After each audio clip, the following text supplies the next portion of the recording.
List. I want him to speak last on this for us.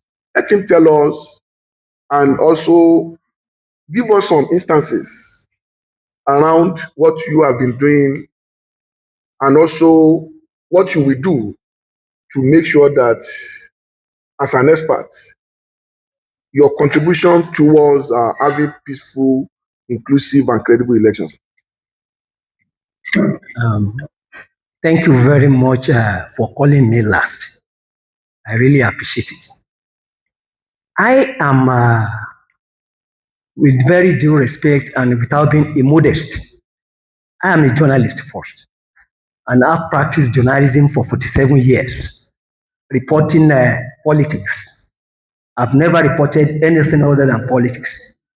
Presently, I'm the Chief Operating Officer of Citizen FM and Citizen TV. You see, politics essentially, as defined by Ellen Ball, is that who gets what, why, and how.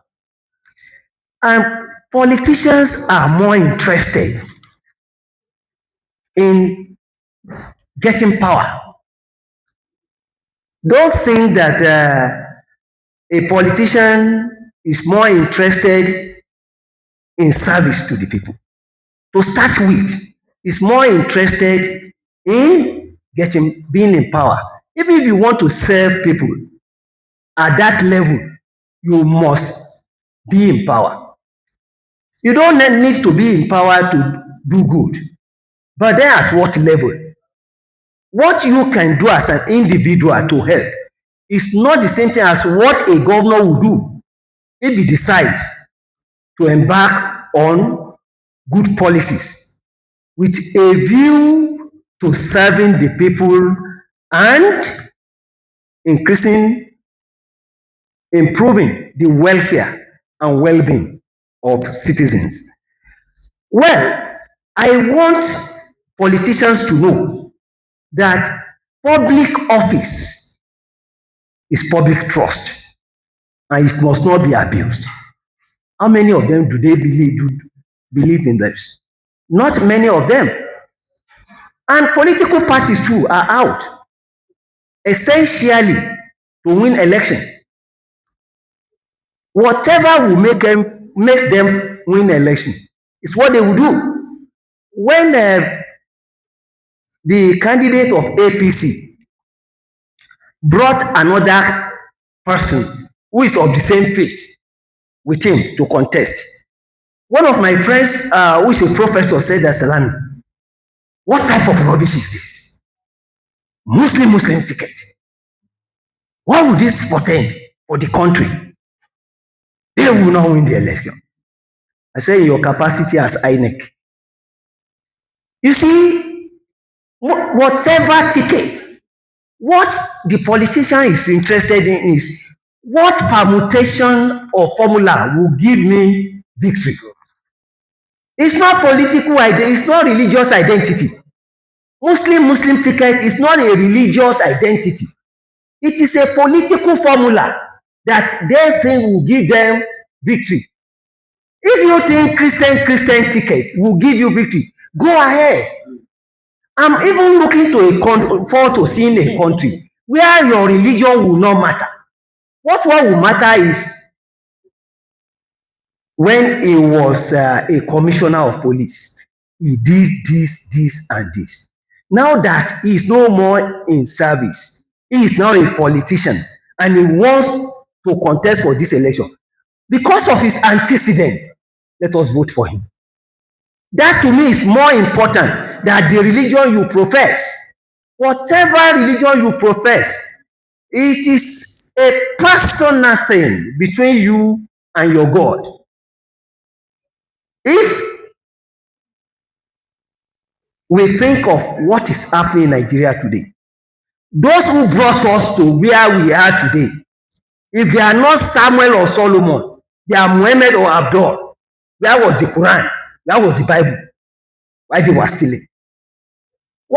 And these people, if you take them to court, if he's a Christian, give him the Bible, he will swear gleefully that I, Samuel, do swear that what I will say in this court will be the truth, nothing but the truth. If he's a Muslim, give him the Quran. We will swear or give her. or give her too. But the truth is this: take them to their local governments and their homes. Let them swear by Ogun, Shogo, or whatever. They will not. What does that speak to? It means that he knows very well that the God of the Quran and the God of the Bible is a soporific God. It's a God that will not act now. But he knows or she knows that the God of Shogun, Shango, if you do it, even during dry season, there will be thunder. And whatever you stole will be on your chest. So you see, the thing is this: what we make of our religion and whatever religion we profess is a personal thing. It has nothing to do. And it has very little to do with how you vote. Unfortunately, democracy as it's being practiced in the Western world will not work in this country. It will not work. If you go to somebody in London to campaign to him to vote for you, and the only thing you have to tell him is that you give him 2 noodles of rice, are you not crazy? He will not listen to you. Just 1 minute. He will not listen to you. Why? Because there are some basic irreducible minimum that you must first meet before you talk of democracy. Fayose said that of all democracies, the first democracy is the democracy of the belly. If you go to somebody who is being disturbed by the landlord, he has not paid the rent, you now tell him that don't sell your voters register. He will sell his own and sell the wife's own and the children's own, because the most important thing to him is do this. What are we saying? We must reduce poverty. We must make people happy. You must make people to believe in Nigeria. You don't demand patriotism, you earn patriotism.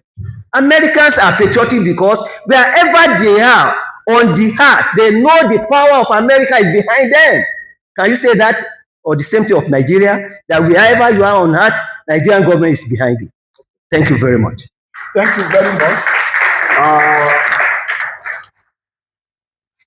From the summary is, if you listen to Prof during his presentation, he mentioned something that we should adapt our political system, because what works in UK may not work in America, and the same thing with us.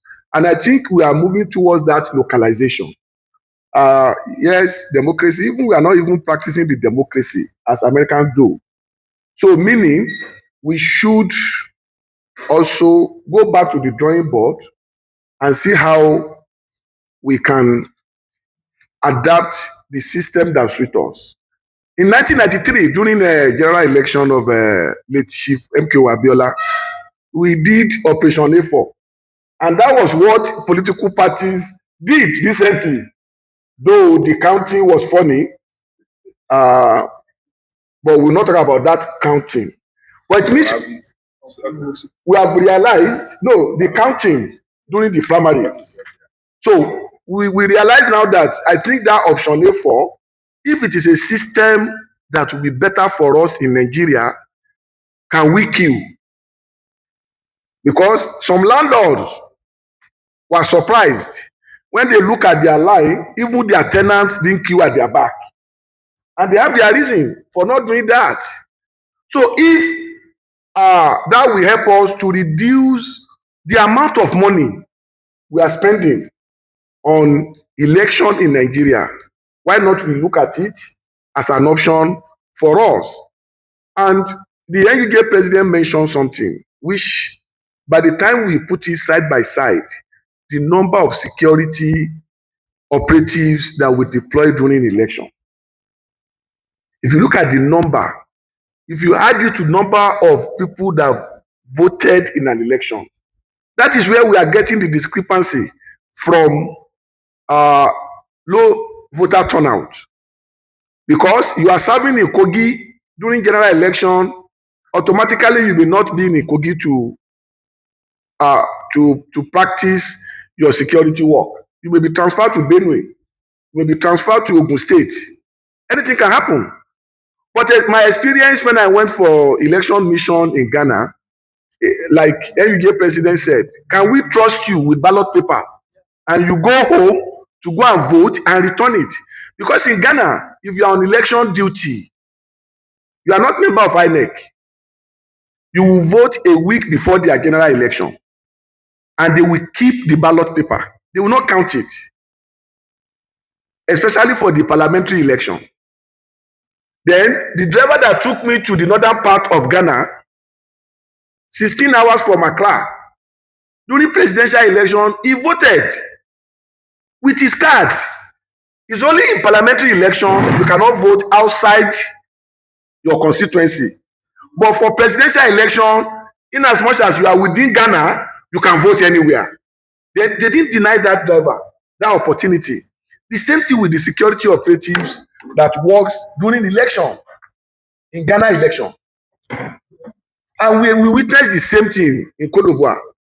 The same thing. So is it something that we can look at? If Mr. Shogunle card is in Abuja during general election, allow him to vote before the general election, keep the records, and Mr. Shogunle now find himself in Yobe State during general election. He should be able to vote for during the presidential election because it's still the same Nigeria. Because when we are saying voter apathy, there are factors that contribute to that voters apathy beyond that people are not coming out. People are not coming out is a factor. People that are supposed to vote that are on election duty that you have denied of voting is another factor as well too. So on that note, I want to thank the panelists for their summation. Now it is the time for the people at the other side to react to the presentation from them. Then we come back, we take the last slot with them. So if you have comments, questions, clarifications, please, this is the time. We have 10 minutes to do that.